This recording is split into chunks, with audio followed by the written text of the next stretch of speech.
Selamat datang di podcast Gelombang 5, Kelompok 4, Grup 1, Agenda 2, Laskar CPNS 2022, Kementerian Perhubungan.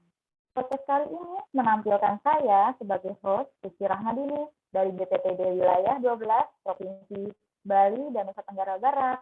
Dan ada rekan-rekan saya, yaitu narasumber yang pertama, ada Mas Danang Anggi Setiawan, dari BPPD Wilayah 8, Provinsi Banten.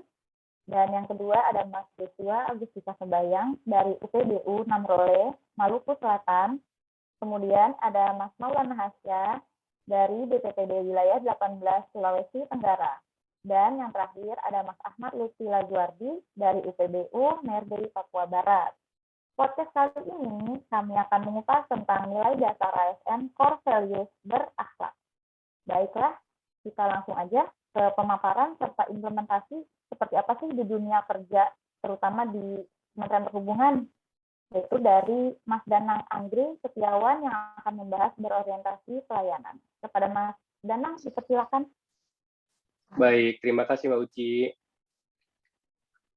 Berdasarkan Surat Edaran Menpan RB nomor 20 tahun 2021 tentang implementasi core value dan employer branding ASN, disebutkan bahwa dalam rangka penguatan budaya kerja sebagai salah satu strategi transformasi pengelolaan ASN menuju pemerintahan berkelas dunia atau World Class Government, pemerintah telah meluncurkan core value ASN berakhlak dan employer branding bangga melayani bangsa. Untuk kepanjangan berakhlak sendiri, yaitu berorientasi pelayanan, akuntabel, kompeten, harmonis, loyal, adaptif, dan juga kolaboratif. Untuk berorientasi pelayanan itu artinya bahwa seorang ASN harus berkomitmen memberikan pelayanan prima demi kepuasan masyarakat. Nah, untuk contoh implementasinya sendiri, itu bisa diimplementasikan dengan menerapkan 5S. Salam, senyum, sapa, sopan, santun. Hal tersebut tidak hanya dilakukan di bagian frontliner saja, namun diharapkan juga diterapkan oleh semua ASN untuk membiasakan diri berorientasi pelayanan. Kemudian tidak berbelit-belit dalam memberikan pelayanan, fokus memberikan pelayanan dan selalu berinovasi melampaui apa yang diharapkan oleh masyarakat. Seperti itu, Mbak Uci. Oke, Mas Danang, bagus sekali nih pemaparan serta implementasinya. Gimana kalau kita lanjut ke narasumber yang kedua nih? Ada Mas Joshua yang akan membahas akuntabel dan kompeten. Kepada Mas Joshua, dipersilakan. Terima kasih kesempatannya Mbak Uci. Di sini saya akan menjelaskan tentang akuntabel dan kompeten. Yang pertama, akuntabel. Kita sebagai ASN bertanggung jawab atas kepercayaan yang diberikan. Untuk contoh implementasi dari akuntabel, menolak suap atau gratifikasi. Sebagai ASN, tentu kita tidak boleh menerima imbalan apapun dari rekan kerja atau dari masyarakat. Sebagai ASN, kita dituntut untuk jujur dan bertanggung jawab atas jabatan dan pekerjaan kita. Yang berikutnya yaitu kompeten. Sebagai ASN, kita harus terus belajar dan mengembangkan kapabilitas. Untuk contoh implementasi dari kompeten, kita sebagai ASN harus mengikuti setiap diklat yang ada di lingkungan kerja kita. Maksudnya, jika ada tugas dari atasan atau untuk melakukan diklat, kita jangan menolaknya agar kemampuan kita terus berkembang. Terima kasih, Mbak Uci. Baik, terima kasih Mas Joshua atas penjelasannya. Kemudian ada Mas Maulana yang akan membahas harmonis dan loyal. Nah, pada Mas Maulana dipersilakan. Ya, terima kasih Mbak Suci. Ini saya Maulana akan menjelaskan tentang harmonis dan loyal dan implementasinya. Harmonis adalah sikap yang saling peduli dan menghargai yang dapat kita implementasikan di Indonesia. Di Indonesia ini terdapat berbagai keragaman suku dan bahasa. Dalam bekerja adalah saling menghargai keberagaman tersebut. Tidak memilih teman saat bekerja, walaupun berbeda suku. Pertama dimulai dari diri sendiri, lingkungan kerja, lingkungan tempat tinggal. Dengan demikian dapat melahirkan ASN yang profesional dan berkualitas. Untuk loyal, loyal adalah sikap berdedikasi dan mengutamakan kepentingan bangsa dan negara, terdiri dari komitmen, dedikasi, kontribusi, nasionalisme, dan pengabdian. Contoh implementasinya adalah sebagai aparatur sipil negara yang baik, kita harus menjaga kerahasiaan dokumen negara yang tidak boleh dikonsumsi oleh publik.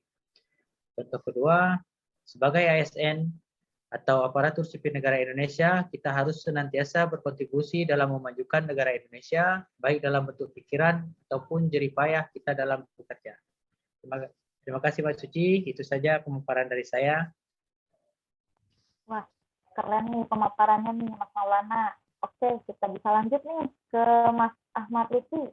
Nah, bisa nih tentang adaptif dan kolaboratif nih, Mas Lutfi, dipersilakan. Terima kasih Mbak Suci atas waktunya. Pada kesempatan ini saya akan memaparkan tentang adaptif dan kolaboratif. Yang pertama itu tentang adaptif. Adaptif atau adaptasi merupakan proses penyesuaian diri terhadap lingkungan sekitar yang selalu berubah dan dinamis untuk mencapai suatu tujuan. Jadi di era globalisasi ini, teknologi berkembang secara cepat, sehingga diperlukan penyesuaian diri kita terhadap teknologi tersebut.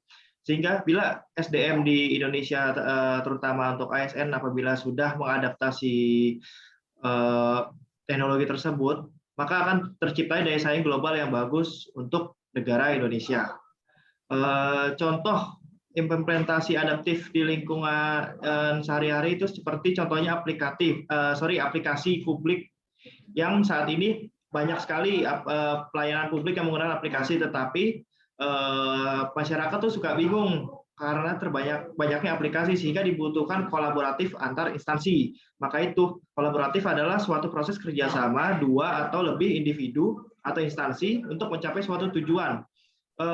Kolaborasi ini contohnya itu seperti pembangunan suatu bandara, diperlukan kolaboratif antara instansi dari seperti pemerintah, ada PU, ada Kementerian Pariwisata, ada Kementerian Perhubungan,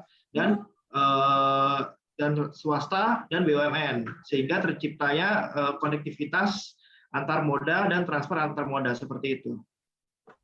Wah, keren banget nih pemaparan serta implementasinya nih, Mas Lutfi. Wah, nggak kerasa ya kita sudah di penghujung acara.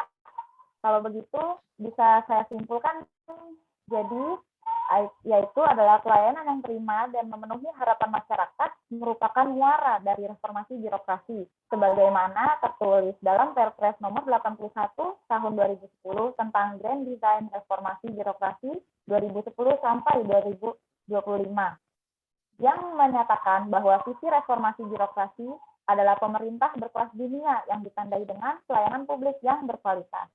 Semoga dengan diimplementasikannya nilai-nilai dasar ASN berakhlak secara konsisten dapat terwujud ASN berkelas dunia, dan tentu saja akan menjadi poin untuk Kementerian Perhubungan sebagai instansi yang akan lebih baik lagi di masa mendatang.